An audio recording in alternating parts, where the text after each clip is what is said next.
உலகம் முழுவதும் வாழக்கூடிய ஸ்பிரிச்சுவல் டிவி நேயர்கள் அனைவருக்கும் உங்கள் தாம்பரம் ஸ்ரீ வாராகி ஈசனேசன் சுவாமியுடைய நல்லாசிகள், வாழ்த்துக்கள். ஜெய் வாராகி, ஜெய் ஜெய் வாராகி. அன்பு நேயர்களே, மார்ச் மாத ராசி பலன்கள். மார்ச் மாதம் ரொம்ப ரொம்ப முக்கியமான ஒரு மாதம். காரணம் என்னன்னு கேட்டிங்கனாக்கா, இந்த மார்ச் மாதத்தில் சனி செவ்வாய் சேர்க்கை ஏற்படுகிறது. ரொம்ப குரூஷியலாக, ரொம்ப முக்கியமாக கவனிக்க வேண்டிய 2 அம்சங்கள். போன மாதம் பிப்ரவரி மாதம் நற்பலன்கள், சுப பலன்கள் ஏற்பட்டது, நல்லாவே இருந்திருக்கும், நல்ல மகிழ்ச்சியாக போயிருக்கும். ஆனால் இந்த மார்ச் மாதத்தை பொறுத்தவரையில் அன்பு நேயர்களே, கும்பத்தில் இருக்கக்கூடிய சனி பகவானோடு பகை வீட்டில் செவ்வாய் பகவான் சேருகிறார். அது ஒரு முக்கியமாக கவனிக்கப்பட வேண்டிய ஒரு விஷயம். அதோடு மட்டுமல்லது, ராகுவுக்கு 2-12 அந்த சனியும் செவ்வாயும் உட்கார்றாங்க. ஸோ சனி செவ்வாய் சேர்க்கை அவ்வளோ சிறப்பு இல்லை. அதோடு மட்டுமல்ல, பகை கிரகங்களான சனி சுக்கிரன், அங்கேயும் சனி சுக்கிரன் சேர்க்கை ஏற்படுகிறது. அதே போல் பகை கிரகங்களான, நிலையான பகை கிரகங்களான சூரியன், ராகு, அங்கே சேர்க்கை ஏற்படுகிறது. மீனத்தில் இருக்கக்கூடிய ராகுவோடு சூரியனும் இணைகிறார். அப்போது இந்த பகை கிரகங்கள் எல்லாம் ஒன்று சேருகின்ற பொழுது நிச்சயமாக எல்லா வகையிலும் மார்ச் மாதத்தில் நம்மளுடைய அன்பர்கள், அது இங்கே எந்த நிலையில் இருந்தாலும், ஒரு முக்கியமாக அரசியல் தலைவர்கள் எந்த பக்கம் போகிறது, எந்த பக்கம் முடிவெடுக்கிறது, எந்த பக்கம் நாம் சாஞ்சு பேசுகிறது, எந்த பக்கம் சப்போர்ட்டாக நாம் இருக்கிறது, அப்படிங்கிற ஒரு தடுமாற்றம் ஏற்படும். குறிப்பாக அரசியல் தலைவர்களுக்கும் அரசியல்வாதிகளுக்கும் அல்லது அரசியல் கட்சிகளுக்குமே கூட ரொம்ப டஃப்பான ஒரு மாதமாக இந்த மார்ச் மாதம் இருக்க போகுது. காரணம் என்னன்னு கேட்டிங்கனாக்கா, அந்த சனி செவ்வாய் ஒரு கலகத்தை ஏற்படுத்தக்கூடியவர்கள். இது அரசியலுக்கு மட்டும் நான் சொல்லலை, அது சினிமா துறையாகட்டும் அல்லது மீடியா துறையாகட்டும் அல்லது நார்மல் லைஃப் ஆகட்டும், எல்லாருக்குமே இது பொருந்தும். பொதுவாக இந்த உலக அளவில் நம்ம பாரத தேசம், நம்ம இந்தியா நம்ம எடுத்துப்போம். அப்போ இது ஒரு கலகத்திற்கான காலமாக, மாதமாக இது அமைந்துள்ள கிரக அமைப்புகள் ரொம்ப கடுமையான நல்ல ஒரு கான்ட்ராஸ்ட் காம்பினேஷன்ஸ் அப்படி வச்சுக்கோங்க. அவர் ரொம்ப எச்சரிக்கையாக இருக்க வேண்டிய ஒரு மாதமாக இந்த மார்ச் மாதம் அமைகிறது. இதுவரை நாம் சந்தித்திராத, இதுவரை நாம் பார்த்திராத கிரக அமைப்புகள் எல்லாம் இந்த மார்ச் மாதத்தில் ஒன்று சேருது. மிகுந்த எச்சரிக்கையோடு இருக்க வேண்டும். குறிப்பாக ஃபேமிலி சப்ஜெக்டில், கணவன் மனைவி சப்ஜெக்ட்னா சூரியன் அங்கே ராகு, சூரியன் ராகு, அதே போல் இங்கே செவ்வாய் சுக்கிரன் சனியோட போய் சேர்ந்துக்கிறாங்க. சுக்கிரனும் செவ்வாயும், ஆணும் பெண்ணும், கணவனும் மனைவியும் யார்கிட்ட போய் சிக்கலில் மாட்டிக்கிறாங்க? சனியுடைய சிக்கலில் போய் மாட்டிக்கிறாங்க. அப்போ ரொம்ப கணவன் மனைவி அல்லது குடும்பம் அல்லது சூரியன் சனின்னு வச்சுன்னா பிள்ளைகள், சூரியன் ராகு அரசியல் தலைவர்கள், அரசாங்க உத்தியோகம் செய்யக்கூடியவர்கள், அரசாங்கத்தில் நல்ல உயர்ந்த பொறுப்புகளில் இருக்கக்கூடியவங்க, அரசாங்கத்தில் நல்ல பதவிகளில் இருக்கக்கூடியவங்க, கவர்மெண்ட் ஜாபில் இருக்கக்கூடியவங்க, அல்லது கவர்மெண்ட் ரிலேட்டடாக அவங்களுக்கு ஏதானும் டெண்டர் ஒர்க் எடுத்து செய்யக்கூடியவங்க, சப்போர்ட்டிவான பேக் அந்த பின்னாடி இருந்து ஒர்க் பண்ணி தரக்கூடியவங்க. அப்போ இந்த மாதிரி காலகட்டத்தில், இந்த மாதிரி சூழ்நிலையில் இருக்கக்கூடிய அன்பர்கள் எல்லாம் மிகுந்த எச்சரிக்கையோடு நடந்து கொள்ள வேண்டும். அதோடு மட்டுமல்ல, அங்கே பாருங்கள், சூரியன் ராகு இணைவு, அரசியல் கழகம் உண்டு, குடும்ப கழகம் உண்டு. அதே போல் தேவையில்லாத சிறைவாசங்கள், தேவையில்லை அரசியல் தலைவர்களாக இருந்தாலும், குறிப்பாக அரசியல் தலைவர்களுக்கு தேவையில்லாத சிறைவாசம், இதுவரையில் அவங்க எதிர்பார்த்துருக்கவே மாட்டாங்க. அவங்களுக்கு சம்மந்தமே இல்லாமல் ஒரு அரெஸ்ட் வரல, ஒரு என்கொயரி வருவதற்கான வாய்ப்புகள் உண்டு. அப்போ இந்த மாதிரியான ஒரு கடுமையான சூழ்நிலைகள் ரொம்ப ஜாக்கிரதையாக, கேர்ஃபுல்லாக ஹேண்டில் பண்ண வேண்டிய விஷயங்கள்லாம் அங்கே ஏற்படுகிறது. அப்போ செவ்வாய் சுக்கிரன், செவ்வாய் சனி செவ்வாய் சேர்க்கை சேர்ந்தாலே எப்பேற்பட்ட வற்றாத ஜீவன் நதிகள் கூட வற்றி போகும்னு சொல்லியிருக்கிறாங்க நம்ம ஜோதிட ஸ்லோகத்தில். செவ்வாயும் சனியும் கண்ணியிலே சேர்வாரேயானால் கடலும் வற்றி போகும். கன்னி செவ்வாய் கடலும் வற்றி போகும். அப்போ என்ன ஆகுங்க, நம்மளோட ட்ரை பிளேஸ், அதாவது உங்களுடைய சேமிப்புகள் கரையக்கூடிய காலமும். ஸோ இந்த மாதிரி நிறைய ஹிண்ட்ஸு, நிறைய பாயிண்ட்ஸை நம்ம உள்ளே போய் பார்க்க போகிறோம். அப்போ இந்த மார்ச் மாதத்தை பொறுத்தவரை கிரக அமைப்புகள், மேஷத்தில் குரு, மேஷத்திலே குரு பகவான், அதோடு விட்டோம்னாக்க நேர கன்னியிலே கேது, கும்பத்திலே சுக்கிரன், செவ்வாய் மற்றும் சனி பகவான், மீன ராசியிலே ராகு, சூரியன், புதன்.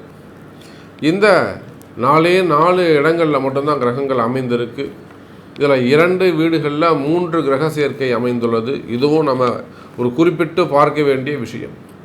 காலபுருஷனுக்கு 11ஆம் வீடு, 12ஆம் வீடு என்று சொல்லக்கூடிய 2 பாவங்களிலும் 3 கிரக சேர்க்கை அமைந்துள்ளது. அந்த 3மே பகை கிரகங்கள் ஒன்றோடு ஒன்று இணைந்திருக்கிறது. இதுவரையிலும் தவிர அடிச்சுக்கிட்ட பகை, அந்த பகையாளிகள், பங்காளிகள் கூட இன்றைக்கி ஒன்று சேருவதற்கு சூழ்ச்சிகளுக்காக, நல்ல விதமாக தர்மத்துக்காக இல்லை, சூழ்ச்சிகளுக்காக ஒன்று சேரக்கூடிய வாய்ப்புகள் ஏற்படுகிறது. ஸோ வாருங்கள், ஒவ்வொரு ராசிக்கும் எப்படி இருக்குது, இந்த மார்ச் மாதம் எப்படி செய்யப்போகுது, முக்கியமாக நம்ம என்ன ஆஸ்பெக்ட்லாம் பார்க்க போகிறோம் அப்படிங்கிறத ஒவ்வொரு ராசிக்கும் தனித்தனியாக பார்க்கலாம். வாருங்கள். அப்போது ரிஷபராசி அன்பர்களே, ரிஷபராசி அன்பர்களே, இந்த மாதம் மார்ச் மாதம் நான் ஆரம்பத்திலே சொன்ன எச்சரிக்கையாக கவனமாக இருக்க வேண்டும் அப்படின்னு சொல்லியிருக்கிறேன். குறிப்பாக ரிஷபராசியை பொறுத்தவரையிலே உங்கள் ராசிநாதன் சுக்கிர பகவான் ராசிக்கு 10வது வீடு என்று சொல்லக்கூடிய தொழில் ஸ்தானத்தில், தொழில் ஸ்தான அதிபதியாக விளங்கக்கூடிய சனியோடு இணைகிறார். பாருங்கள், ரிஷபராசினியர்களே, உங்கள் ராசிக்கு 1க்கும் 6க்கும் உடைய சுக்கிரன், உங்கள் ராசிநாதன் சுக்கிரன் உங்கள் ராசிக்கு 10வது வீடாக இருக்கக்கூடிய தொழில் ஸ்தானத்தில் உட்கார்ந்து அந்த தொழில் ஸ்தான அதிபதியாக விளங்கக்கூடிய சனியோடு இணைகிறார். இதில் இன்னொரு மிகப்பெரிய விஷயம் என்ன அப்படின்னு கேட்டிங்கனாக்கா, 2, 12, 2, 7 கூடிய ஒரு பக்கம் அந்த செவ்வாய் பகவான் 7ஆம் அதிபதி, இன்னொரு பக்கம் அதே செவ்வாய் உங்களுக்கு 12ஆம் அதிபதி, முழு அசுபராக வரக்கூடியவன் அந்த செவ்வாய். பொதுவாக நீங்கள் ரிஷப லக்னமானாலும் ரிஷப ராசியானாலும் ராசிக்கும் லக்னத்திற்கும் முழு அசுபராக வரக்கூடிய 7, 12 அப்படின்னு சொல்லக்கூடியது கண்டகஸ்தானம். கண்டமாம் 2, 7, 8, 2, 7, 8 கரும்பாம்பும் சனியும் சேர்ந்தார். அப்போ ரிஷபராசிக்கு 7ஆம் அதிபதி செவ்வாய், 12ஆம் அதிபதி செவ்வாய். அந்த 7, 12 கூடிய செவ்வாயும் தொழில் ஸ்தானத்தில் போயிட்டு அங்கே அமர்கிறார். அப்போ 10ஆம் அதிபதி, அதோடு 6ஆம் அதிபதி மற்றும் 7, 12 கூடிய அதிபதிகள், 7, 12, 6 3மே அசுபஸ்தானங்கள். இதெல்லாம் ஒன்று போய் 10ஆம் இடம்னு சொல்லக்கூடிய கர்மஸ்தானத்தில் ஒன்றிணைகிறார்கள். அப்போ அந்த கர்மஸ்தானத்தில் ஒன்றிணைகின்ற பொழுது நீங்கள் எவ்வளோ பெரிய ஸ்மார்ட்டாக இருந்தாலும் சரி தான், எவ்வளோ பெரிய நீங்கள் க்யூட்டாக இருந்தாலும் சரி தான், எவ்வளோ டேலண்ட்டாக இருந்தாலும் சரி தான், எவ்வளோ புத்திசாலியாக இருந்தாலும், எவ்வளவு பெரிய அறிவாளியாக இருந்தாலும், அல்லது ஆளு அம்பு ஆயுதம் படை எல்லாம் வச்சுருக்கக்கூடிய ராஜாவானாலும், என்கிட்ட தான் பவர் இருக்குது, என்கிட்ட தான் எல்லாம் இருக்குதுன்னு நீங்கள் திமிரில் இருந்தாலும், இன்னும் எத்தனை உயர்ந்த இடத்தில் நீங்கள் இருந்தாலுமே கூட ரிஷபராசி என்பர்களே மிகுந்த எச்சரிக்கையோடு கவனத்தோடு நடந்து கொள்ள வேண்டும். இதில் என்னன்னாக்கா, தொழில் அமைப்புகள் சிறப்பாக இருக்கும். ஒரு நல்ல விஷயம் சொல்லுங்கள் சாமி அப்படின்னாக்கா, தொழில் அமைப்புகள் சிறப்பாக இருக்கும். ஏன் சிறப்பாக இருக்கும்னா, இந்த என்னதான் ஒரு 7, 12 இணைந்தாலுமே கூட ராசிநாதன் தொழில் ஸ்தானத்தில் 10ஆம் இடத்துல வந்து சனியோடு இணைகிறார். பொதுவாக தொழில் ஸ்தான அதிபதி யாருன்னு கேட்டிங்கனாக்கா அவர் தான், சனி தான். அதோடு அவர் தான் தொழில் காரகனும் அவர் தான். அப்போ தொழில் காரகனோடு தொழில் ஸ்தான அதிபதி அங்கே பலம் பெறுகிறார். அவரோடு உங்கள் ராசிநாதன் இணைகிறார். அப்போ நீங்கள் எந்த தொழில் செய்பவராக இருந்தாலும் தொழிலில் நல்ல வளர்ச்சி ஏற்படும். இன்னும் சொல்லப்போனால் ரிஷபராசி என்பர்களே, நீங்கள் செய்யக்கூடிய தொழிலில் ஒரு மிகப்பெரிய கலகம் ஏற்படும். நான் அடித்து சொல்கிறேன், ஸ்ட்ராங்காக சொல்கிறேன். என்ன சாமி நீங்கள் இப்படி சொல்கிறீங்க? இருக்கிறது தான் சொல்ல முடியும். நீங்கள் எந்த வேலை செய்பவராக இருந்தாலும், உத்தியோகம் ப்ரைவேட் ஜாபாக இருக்கலாம், கவர்மெண்ட் ஜாபாக இருக்கலாம், உத்தியோகமாக இருக்கலாம், உள்நாட்டு வேலை, வெளிநாட்டில் வேலை செய்யக்கூடியவங்களாக இருக்கலாம், உள்நாட்டில் தொழில் செய்யக்கூடியவங்க, பிஸ்னஸ் பண்ணக்கூடியவங்க, பெரிய பெரிய கம்பெனிஸ் வச்சு நடத்தக்கூடியவங்க, பெரிய இண்டஸ்ட்ரியல் வச்சு நடத்தக்கூடியவர்கள், நீங்கள் யாராக வேண்டுமானாலும் இருக்கலாம். நீங்கள் செய்கிற வேலையிலையோ, வேலை செய்கிற இடத்துலையோ, அல்லது தொழில் செய்யக்கூடிய இடங்கள்லையோ ஒரு மிகப்பெரிய போராட்டம், மிகப்பெரிய ஒரு கலகம் ஏற்படும், ஒரு மிகப்பெரிய பிரச்சனை ஏற்படும். ஆனால் கலகம் பிறந்தாதான் வழி பிறக்கும். நல்லா புரிஞ்சுக்கும். சனியுடைய வேலையே என்னென்னா, எந்த ஒரு நன்மை நடப்பதற்கு முன்பாகவும் ஒரு மிகப்பெரிய பிரச்சனையை ஏற்படும். ஒரு வழக்கு தொடர்ந்தால் தான் அதுக்கு தீர்வு வரும். ஒரு குற்றம் சாட்டினாதான் அங்கே நீதி கிடைக்கும். அதை போல கலகம் பிறந்தால் வழி பிறக்கும் என்ற வார்த்தை. கலகம் யாருங்க? சனி. கலகம் யாரு? பின்னாடி போய் பேசுறது, மறைஞ்சிருந்து பேசுறது, மறைஞ்சிருந்தது, இதெல்லாம் சனியுடைய வேலை. அப்போது அந்த கலகம் பிறந்து செய்யக்கூடிய தொழில் அமைப்புகளில், பிஸ்னஸில் மிகப்பெரிய ஒரு கலகம் ஏற்பட்டு, இல்லை ஒரு கலக்கம், ஒரு மனசில் பயம். கலகம்னா ஒரு சண்டை மட்டும் நடக்கணும்னு அவசியம் இல்லை. ஒரு மனசில் பயம், மனசில் ஒரு அச்சம், தேவையில்லாத பயங்கள், ஒரு கைகால் நடுக்கம் ஏற்படுவது, அந்த மாதிரி ஒரு மிகப்பெரிய பயம் ஏற்படுமே. ஆனால் ஒன்றும் கவலைப்படாதீங்க, தைரியமாக இருங்க. அந்த கலகம் ஏற்பட்டு அதுக்கு பின்பாக மிகப்பெரிய நன்மை நடைபெறும். உங்களுக்கு ஃபேவரபுளாக அந்த விஷயம் நடக்கும். ஒன்றும் இல்லை, ஒரு உத்தியோகம், ஒரு சேர் உங்களுக்கு காம்படிஷனாக இருக்குது, அந்த போஸ்டிங்க்கு நீங்கள் போகணும். ஆனால் நிறைய காம்படிஷன் இருக்குது. உங்களை பற்றி ஒரு பேட் ரிப்போர்ட் வருது, என்கொயரி வருது, எல்லாம் அட்டன் பண்ணுங்க. எல்லாத்தையும் வின் பண்ணிவிட்டு நீங்கள் போய் அந்த சேரில் உட்காருவீங்க. அப்போ உங்களுக்கு கிடைக்க வேண்டிய லாபம், அந்த லாபத்தை அடைவதற்கு சாமி வைக்கக்கூடிய டெஸ்ட்டு தான் அந்த கலகம். இந்த சேரை அவன் கொடுத்தானா, இந்த பதவியை அவன் கொடுத்தானா, காப்பாற்றிப்பானா, அவனுக்கு அந்த கெப்பாசிட்டி இருக்கா அப்படிங்கிற டெஸ்ட்டு வச்சு, பரீட்சை எழுத வச்சு, அதன் பிறகு உங்களுக்கு அந்த பதவியை கொடுப்பார். ஆனால் இது நன்மையான விஷயம். இது வெளியிருந்து பார்க்குறதுக்கு உங்களுக்கு பயமாக இருக்கலாமே தவிர, உண்மையிலேயே ஒரு நன்மை நடக்கப் போகுது ரிஷபராசி நேயர்களே. அப்போ என்ன, உங்களுடைய மனசு எப்படி இருக்கும்னு கேட்டிங்கனாக்கா, தேவையில்லாத மனக்குழப்பங்கள், அதுவும் செய்கின்ற தொழில். நான் தான் சொல்லிட்டேன், நீங்கள் ஒரு ஸ்கூல் காலேஜஸ் வச்சு நடத்தக்கூடியவங்களாக இருக்கலாம், ஹாஸ்பிட்டல்ஸாக இருக்கலாம், டாக்டர்ஸாக இருக்கலாம், அல்லது சார்ட்டர்ட் அக்கௌண்ட் சிஏ அக்கௌண்டண்ட்டாக இருக்கலாம், ஆடிட்டராக இருக்கலாம், அல்லது டெக்ஸ்டைல் பிஸ்னஸ் பண்ணக்கூடியவங்களாக இருக்கலாம், மில்ஸ், பெரிய பெரிய மில்லுங்க வச்சு நடத்தக்கூடியவங்களாக இருக்கலாம், நிறைய விவசாயிகளாக இருக்கலாம், அரசியல் தலைவர்களாக இருக்கலாம், சினிமா துறையில் ஈடுபட்டிருக்கக்கூடியவங்களாக இருக்கலாம். சினிமா துறையில் நிறைய நம்ம பார்க்குறோம், நகைச்சுவை நடிகர்கள் இருக்காங்க, சின்ன சின்ன ஆர்டிஸ்ட் இருக்காங்க. நம்ம ஏன் பெரிய ஆர்டிஸ்ட்டை போகணும்? ஏன்னா அவங்களெல்லாம் பணங்காசு இருக்குது, அவங்களுக்கும் கஷ்டம் இருக்கும். என்னுடைய குருநாதர் சொல்லுவார், சின்ன ஏழைப்பாளைங்க 4 பேரை நம்ம 4 பரிகாரத்தை சொல்லி அவன் நல்லா இருந்தால் அவன் சிரிப்பில் நம்ம நல்லா இருப்போம்டா அப்படின்னு என் குருநாதர். இப்போ சினிமா துறைன்னு சொன்னால் நம்ம பெரிய ஆளுங்க நமக்கு தேவையே கிடையாது.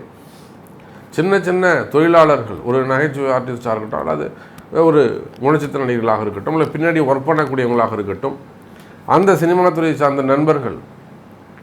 ஏன்னா அவங்க நிறைய பேர் இன்றைக்கி நம்மகிட்ட வாராகிட்ட பலன் பெற்றவர்கள் ஏராளம். எத்தனையோ பேர் இன்றைக்கி சினிமா துறையில் நல்லா இருக்காங்க. அம்பாளுடைய ஆசீர்வாதம், வாராகியுடைய ஆசீர்வாதம், வாராகிட்ட ஜெயிச்சுட்டு போனவங்க அதிகம். அப்படி பார்க்கின்ற பொழுது சினிமா துறையாகட்டும், மீடியா துறையில் ஒர்க் பண்ணக்கூடியவங்க, இவங்க எல்லாருக்குமே இந்த மார்ச் மாதத்தை பொறுத்தவரையில் ரொம்ப எச்சரிக்கையாக, கவனமாக நடந்து கொள்ள வேண்டும். நீண்ட நாட்களாக தொடர்ந்து பழகி வரக்கூடிய நண்பர்கள் கூட பகையாளிகளாக அல்லது சற்று துன்பம் விளைவிக்கிறவர்களாக கூட மாறிவிடலாம். தொலைவிலிருந்து பார்க்கறதுக்கு உங்களுக்கு அது துன்பமாக தெரியும். ஆனால் ரிஷப ராசி அன்பர்களே, கடைசியில் நீங்கள் தான் ஜெயிக்க போகிறீங்க. கடைசியில் வெற்றி உங்களுடையது தான். மேஷராசி, ரிஷபராசி அன்பர்களே. அதே போல் உடல்நிலை ஆரோக்கியத்தில் ரொம்ப அதிக அக்கறை செலுத்த வேண்டும். உடல்நிலை ஆரோக்கியத்தில் ரொம்ப முக்கியத்துவம் தரணும். குறிப்பாக சொல்ல வேண்டும் என்று சொன்னால் சிறு சிறு ஆப்ரேஷன்ஸ் ஏதானும் இருக்குமே ஆனால் அதெல்லாம் செஞ்சுக்கிறது நல்லது. அறுவை சிகிச்சைகள் இருக்குமே ஆனால் செஞ்சுக்கிறது நல்லது. இன்னும் நிறைய ரிஷபராசி என்பர்களுக்கு உடல்நிலை பாதிப்புகள் இருக்கும். மனசில் ஒரு பயம் இருக்கும், பெயின் இருக்கும். ஆனால் ஆஸ்பத்திரி போய் செக் பண்ணுவாங்க, ரிப்போர்ட்லாம் எடுத்து பார்த்தா ஒன்றுமே இல்லை, நார்மலாக இருக்குன்னுவாங்க. வீட்டுக்கு வந்தால் வலிக்கும். அப்போ இதெல்லாம் திருஷ்டி அல்லது செய்வினை கோளாறுகள் போன்ற மறைமுகமான பிரச்சனைகள் ஏற்படுவதற்கு வாய்ப்புகள் உண்டு. குடும்ப உறுப்பினர்களாலும் அல்லது வெளியில் பழகக்கூடியவங்க, சொசைட்டியில் பதவி போட்டிகள், இந்த பதவி போட்டிகளால் வரக்கூடிய பிரச்சனைகள், வம்பு வழக்குகள், கோர்ட்டு கேஸு, உங்களுக்கு இங்கே நல்லா இருக்கிறது பிடிக்காது, அதனால் ஒரு வம்பு வழக்கு, தேவையில்லாத கோர்ட்டு கேஸெல்லாம் உங்களை இழுத்து விடுவாங்க. என்கொயரிகள், அரசியல் நெருக்கடிகள், அரசியல் தாக்கங்கள், அரசியல் சூழ்ச்சிகள் இதெல்லாமே ஏற்படுவதற்கு வாய்ப்புகள் உண்டு. போட்டி பொறாமைகள், மெயினாக போட்டி பொறாமைகள் தான் காரணம். அதே போல் அக்கம் பக்கத்தில் இருக்கக்கூடிய பிரச்சனைகள், குடும்பத்தில் கணவன் மனைவி இடையே வரக்கூடிய பிரச்சனைகள், குடும்பத்தில் பிள்ளைகள் பெற்றோர்கள் இவங்களுக்கு வரக்கூடிய கஷ்ட நஷ்டங்கள், மன துன்பங்கள், மன கஷ்டங்கள், இந்த மாதிரியான இடங்களிலே கூட நிச்சயமாக ரிஷபராசி என்பவர்களை இந்த மார்ச் மாதம் எச்சரிக்கை தேவை. ஆமாம் சாமி, நீங்கள் சொல்கிறது கரெக்ட், எனக்கு அப்படி தான் நடக்குது, கொஞ்சம் டஃப்பாக தான் போகுது சாமி, கொஞ்சம் நீங்கள் சொல்கிறது எக்ஸாக்டாக இருக்குது சாமி, ஓரளவுக்கு ஒத்து போகுது, எப்படி சாமி நீங்கள் கரெக்டாக சொல்கிறீங்க, நான் என்ன பண்ணணும் அப்படின்னு கேட்டிங்கனாக்கா, ரிஷபராசி என்பவர்களே, இதுக்கு உங்கள் பிறப்பு ஜாதகம் தான் முக்கியம். அப்போ எல்லா விதமான துன்பங்களுக்கும் எல்லா விதமான குற்றங்களுக்கும் தோஷ நிவர்த்தி உண்டு. அப்போ இந்த கால நேரம் கடுமையாக இருக்குதுன்னு சொன்னேன். அந்த ராகு சூரியன் ராகுங்கிறது எவ்வளோ பெரிய காம்பினேஷனு, சேரக்கூடாத நடக்கக்கூடாத ஒரு காம்பினேஷன்ஸ். இன்னும் சொல்லப்போனால் இந்த சமயத்தில் பிறக்கக்கூடிய குழந்தைகள் அது ரொம்ப ஜாக்கிரதையாக தான் நடந்துக்கணும். அடுத்த ஒரு மாதத்துக்கு பிறக்கக்கூடிய குழந்தைகளுடைய ஜாதகத்தில் இந்த சூரியன் ராகுடைய இணைவு இருக்கும். லக்னத்தை பொறுத்து அதனுடைய தலையெழுத்து மாறும். அப்போ அன்பு நேயர்களே, ரிஷபராசி என்பர்களே, இந்த மார்ச் மாதம் ரொம்ப கடுமையானதாகவே அமைகிறது. இதிலும் எச்சரிக்கை தேவை, நிதானம் தேவை, கவனம் தேவை, அதிக அக்கறை தேவை.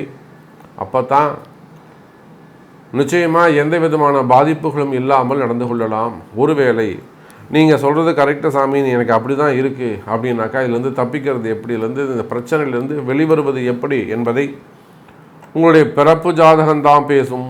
அப்போ உங்களுடைய பர்த் சார்ட், உங்கள் பிறப்பு ஜாதகத்தை கொண்டு இதுக்கு சரியான ரெமெடி என்ன, இதுக்கு சரியான பரிகாரங்கள் என்ன என்பதை தெரிந்து அந்த பரிகாரங்களை, அந்த ஆலய வழிபாடுகளை செய்வீர்களே ஆனால் நிம்மதியான எதிர்காலம், நிம்மதியான வாழ்க்கை உங்களுக்கு அமையும் என்பதை தெரிவித்துக்கொண்டு மீண்டும் வேறு அற்புதமான பதிவில் சந்திக்கிறேன். ஜெய் வாராகி, ஜெய் ஜெய் வாராகி.